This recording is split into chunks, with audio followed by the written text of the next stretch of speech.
Small cap और mid cap के शेयरों में जो आज गिरावट देखी गई है और इस करेक्शन के बाद, ध्यान से सुनना, मैंने शब्द यूज करा इसके लिए, करेक्शन।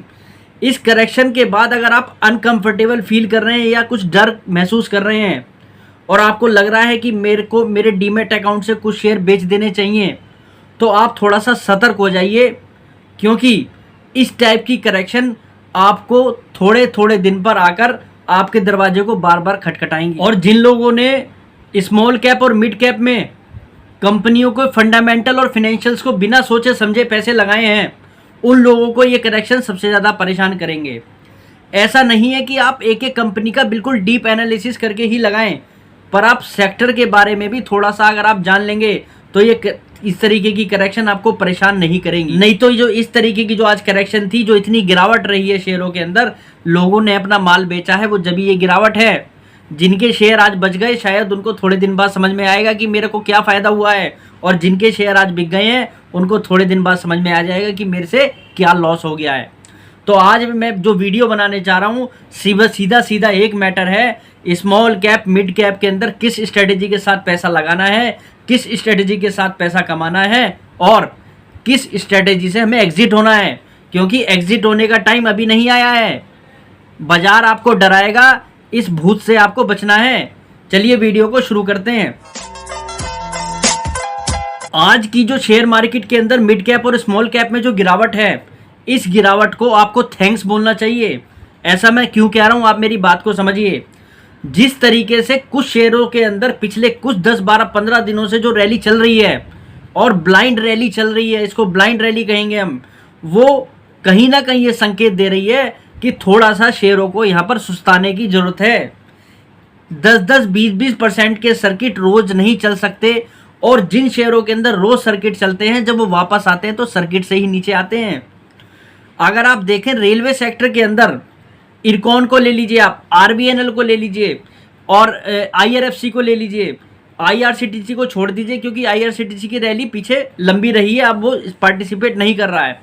और राइट्स को ले लीजिए आप, सभी शेयरों के अंदर आप देखें तो इस तरीके की रैली चल रही थी जैसी इनकी इनकम जो है इसी साल 2 गुना हो गई है। हम वीडियो लगातार कवर कर रहे हैं और लॉन्ग टर्म के बेसिस पे कवर कर रहे हैं, पर कुछ कंपनियों के तो टारगेट आप देखें जो इस साल के अंत में होने थे, वो अभी आ गए हैं। तो ये बता रहा है कि शेयर बहुत ज़्यादा चला दिए गए हैं। तो उसमें आपको थोड़ा सा सतर्क रहने की ज़रूरत है। सतर्क रहने की ज़रूरत आपको ये है कि यहाँ पर आपको उनमें खरीदारी बढ़ चढ़कर नहीं करनी है, जब जिस दिन बहुत ज़्यादा तेज़ी है। अगर अब गिरावट आ रही है तो यहाँ पर आप उसमें थोड़ा बहुत एंट्री लेने की सोचते रहें। आपको एक तो इस स्ट्रेटेजी के साथ काम करना है। फिर आप ये देखिए कि आज गिरावट किन सेक्टरों के अंदर है, आपको ये बात यहाँ पर पता लग जाएगी। आज की अगर हम गिरावट देखें, रेलवे सेक्टर के अंदर है, इंफ्रा सेक्टर के अंदर है, रियल इस्टेट सेक्टर के अंदर है, पावर सेक्टर के अंदर है, प्राइवेट बैंकों में गिरावट दिखी, छोटे मिड जो स्मॉल कैप और मिड कैप बैंक हैं।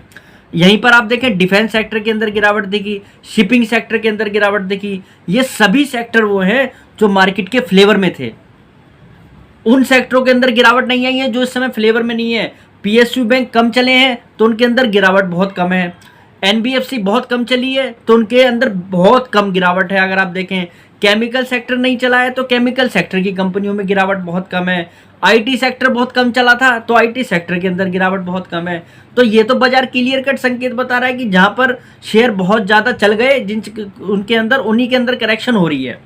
तो एक तो आप ये चीज़ समझ लीजिए, अभी भी जो सेक्टर्स नहीं चले हैं उन पर नज़र बनाकर रखें। और आज की गिरावट के अगर आप कारण भी समझें ना, तो उसके पीछे 3 कारण मुख्य दिखाई देते हैं यहाँ पर। सबसे पहला कारण तो ये है कि कैसे वीक हैंड्स के हाथ में से शेयर्स को निकलवाया जाए। जिन लोगों ने शेयर को नीचे प्राइस पर ले लिया है, किस तरीके से उनके शेयरों को बिकवाया जाए, ताकि आगे जब दोबारा रैली स्टार्ट हो तो वो लोग बाग उसके अंदर दोबारा आ जाएं। फिर जिन लोगों ने अभी तेजी के अंदर खरीद लिया है, तो उनको शॉर्ट टर्म में किस तरीके से उनको शेयर को बिकवाना है। तो बाजार ये भी चाह रहा है कि जो कच्चे मन से बैठे हैं उनका यहाँ पर किसी तरीके से एग्जिट हो जाए वो उसके अंदर। दूसरा, कहीं ना कहीं मार्केट जो है अब फिनेंशियल्स को और वैल्यूएशन को भी मैच करना चाह रही है, क्योंकि ये वाली रैली इतने दिन नहीं चल सकती। बाजार इस चीज़ को समझता है, तो वो कहीं ना कहीं गिरावट करके वो वैल्यूएशन को भी मैच करने की कोशिश करेगा। तीसरा, एक बात और ध्यान रखिएगा आप, अगर जो शेयर आपने अभी तेजी में ले लिए हैं, अगर वो अगले 1-1.5 महीने आपको कंसोलिडेट होते हुए दिखाई दें, तो ये उन शेयरों के लिए अच्छा होगा। ताकि वो ये संकेत होंगे कि वो शेयर चलने के लिए प्रिपेयर हो रहे हैं। उसमें आप लोगों को डर के वहाँ से भागने की ज़रूरत नहीं है कि यहाँ पर बेस बन गया है या बॉटम बन गया है या टॉप बन गया है। आप इस तरीके के दिमाग ना लगाएं, आप उसको कंसोलिडेशन के हिसाब से समझें और सेक्टर के पर नज़र रखें। बाइंग करने से पहले मैं आपको पहले भी बोल रहा हूँ कि आप सेक्टर बाइंग कीजिए। Sector buying in the sense कि सेक्टर के अंदर आप हर चीज़ को जोड़कर देखिए, उन कंपनियों को लीजिए। मैं एग्जांपल के तौर पर आपको बता रहा हूँ कि अगर आप रेलवे सेक्टर के अंदर बाइंग कर रहे हैं ना, रेलवे का इंफ्रा बनाने वाली कंपनी आरबीएनएल इरकॉन, रेलवे को फाइनेंस करने वाली कंपनी, जब इंफ्रा बनेगा तो फाइनेंस भी होगा आईआरएफसी, रेलवे का टिकट से रिलेटेड काम करने वाली कंपनी आईआरसीटीसी, रेलवे के नेट से रिलेटेड काम करने वाली कंपनी जो है यहाँ पर रेलटेल। अगर हम और थोड़ा सा ब्रॉडबेज होकर सोचें तो रेलवे को इक्विपमेंट्स बनाकर देने वाली कंपनी, रेलवे को वैगन्स बनाकर देने वाली कंपनी, रेलवे को जिस भी तरीके की मतलब यहाँ पर इंफ्रास्ट्रक्चर की ज़रूरत है जो उससे रिलेटेड चीज़ें प्रोवाइड करा रही हैं। हमने बहुत कंपनियां कवर करी हैं, टीटागढ़ वैगन, जुपिटर वैगन, सभी में रैली है, रैली ब्रॉडबेज है। तो आप लोगों को इसके अंदर यही ध्यान रखना है, अपने पोर्टफोलियो को डाइवर्सिफाइड कीजिए। रेलवे सेक्टर अगर आपने सेलेक्ट करा है, अगर आप 1 लाख रुपए रेलवे सेक्टर के अंदर लगा रहे हैं तो आप कम से कम 5 या 7 कंपनियों में थोड़ा थोड़ा लगाइए, जिनके और थोड़ा सा वैल्यूएशन पर जरूर नजर रखिए। एक तो इससे आपको ये फायदा होगा कि आपका रिस्क थोड़ा सा डाइवर्सिफाइड हो जाएगा। दूसरा आपको यहाँ पर ये फायदा होगा, अगर किसी कंपनी के वैल्यूएशन ज़्यादा हैं, सारी कंपनियों के वैल्यूएशन तो हाई नहीं है, तो उस कंडीशन में आपका कहीं पर रिटर्न थोड़ा कम बनेगा और कहीं पर ज़्यादा बन जाएगा, तो आपको एवरेज बढ़िया रिटर्न आ जाएगा। और किसी कंपनी में अगर लॉस भी होने लगा तो आपको वो कंपनियां संभाल लेंगी उसके साथ वाली, क्योंकि सेक्टर पॉजिटिव हेडविंड्स हैं सेक्टर के लिए। सेक्टर का जो आउटलुक है फ्यूचर के हिसाब से वो पॉजिटिव है। अगर देखें तो रेलवे सेक्टर का भी फ्यूचर जो है पॉजिटिव है, आने वाले 2-3 सालों तक कोई टेंशन नहीं है। अब आप इसी हिसाब से थोड़ा सा पावर सेक्टर को समझिए। पावर सेक्टर के अंदर गवर्नमेंट, मैं आपसे बार बार बता रहा हूं कि अपनी कैपेसिटी को डबल करने के लिए काम कर रही है, प्रोडक्शन कैपेसिटी के लिए। अब वो एक दिन में तो नहीं होगी, वो 5 साल का प्रोजेक्ट है। अब क्या वो 5 साल की तेजी अभी पावर सेक्टर की कंपनियों के अंदर हो गई है? नहीं। तो आज की करेक्शन से आप क्यों घबरा रहे हो? पावर सेक्टर के अंदर आप बिजली बनाने वाली कंपनी को देखिए, पावर सेक्टर के अंदर आप पावर कंपनियों को फाइनेंस करने वाली कंपनियों को देखिए, पावर इक्विपमेंट्स बनाने वाली कंपनियों को देखिए। सभी कंपनियों में सभी चीज़ों को जोड़कर थोड़ा थोड़ा आप इन्वेस्ट कीजिए, आपको सारी रैली का मज़ा मिलेगा और डाइवर्सिफाइड रहेगा। छोटी छोटी क्वांटिटी रहेगी, आपको बेचने की इतनी जल्दी भी नहीं लगेगी उसके अंदर जो है, और रैली का भी पूरा मज़ा आएगा। तो ये अब आप देखिए आरईसी, पीएफसी, इनके वैल्यूएशन अभी हैं क्या? कुछ भी वैल्यूएशन नहीं है। कहाँ से महंगे हो गए ये स्टॉक? हाँ महंगे हो गए क्योंकि 4-5 दिन चल गए, उस हिसाब से थोड़ी बहुत करेक्शन आनी चाहिए। तो आप लोग बाग एक तो इस बात को बिल्कुल समझ लीजिए, घबराने की ज़रूरत नहीं है। सेक्टर जो आपने सेलेक्ट किए हैं, जो सेक्टर फ्लेवर हैं, उनमें ही रहना है, और जिन सेक्टरों के अंदर अभी पीछे करेक्शन रही है उनमें भी रैली आएगी। अब आप थोड़ी सी नज़र मारिए इंफ्रा सेक्टर पे। इंफ्रा सेक्टर के अंदर कंपनियों की ऑर्डर बुक अगर देखी जाए तो 3-3, 4-4 गुना इस समय कंपनी के पास ऑर्डर बुक है, अगले 3 साल तक का भी काम उनके पास अवेलेबल है। एनसीसी जैसी कंपनी आप देख लीजिए, अशोका बिल्डकॉन जैसी कंपनी देख लीजिए, आईआरबी इंफ्रा जैसी कंपनी देख लीजिए। अरे इन कंपनियों के वैल्यूएशन अभी है क्या? प्राइस टू बुक भी देख रहे हैं तो 2 के 3 के भी मल्टीपल पे नहीं आई है ढंग से ये कंपनी अभी। तो ये कहाँ से महंगी हो गई? महंगी हो गई है क्योंकि चल गई हैं। तो मेरे कहने का मतलब ये है कि इंफ्रा के अंदर भी अगर आप बाइंग कर रहे हो तो बंच बाइंग करो, थोड़ा थोड़ा थोड़ा सभी कंपनियों के अंदर पैसा लगाओ जहाँ पर आपको सेफ्टी बनी दिखाई देगी।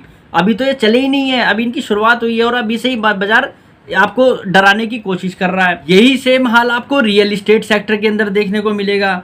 यही सेम हाल आपको अगर देखेंगे तो आपको एनबीएफसी या हाउसिंग फाइनेंस कंपनी है उनके अंदर देखने को मिलेगा। एग्जाम्पल के तौर पर आपको बता रहा हूँ कि India bull housing finance share ऊपर से कितने नीचे तक आया है, क्या कितने शेयर की पिटाई हो चुकी है।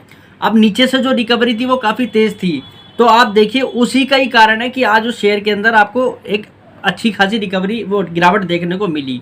तो वो यही कारण है कि शेयर नीचे से काफ़ी चल गए, तो वहीं पर आपको गिरावट देखने को मिल रही है जिनके अंदर रनिंग अच्छी रही है। पर आप वैल्यूएशन देखिए, इंडिया बुल हाउसिंग फाइनेंस जैसी कंपनियां इस समय भी अपनी बुक वैल्यू के कितने डिस्काउंट पर काम कर रही हैं, 50% से भी ज़्यादा का डिस्काउंट है बुक वैल्यू के हिसाब से।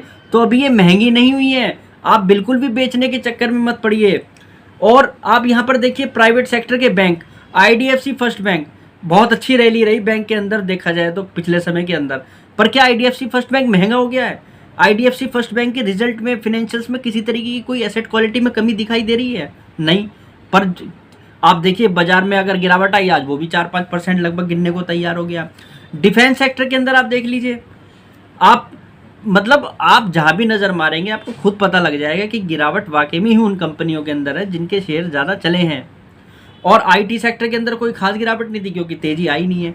और यहाँ पर एक स्ट्रेटेजी और लगा सकते हैं आप, केमिकल, आईटी, पीएसयू बैंक, जहाँ पर बहुत बड़ी रैली नहीं है। पीएसयू बैंक के अंदर आप देखिए जो रैली रही है वो धीरे धीरे चली है, तो गिरावट भी जो आई है कोई बड़ी गिरावट नहीं आ रही। अब उसके अंदर यूनियन बैंक हो गया, बैंक ऑफ बड़ौदा, हमने सारे ही बैंक लगभग कवर करे। सबको आप खरीदना चाहें तो बंच बाइंग करके खरीदिए थोड़ा थोड़ा, इन सब में आगे पैसा बनेगा।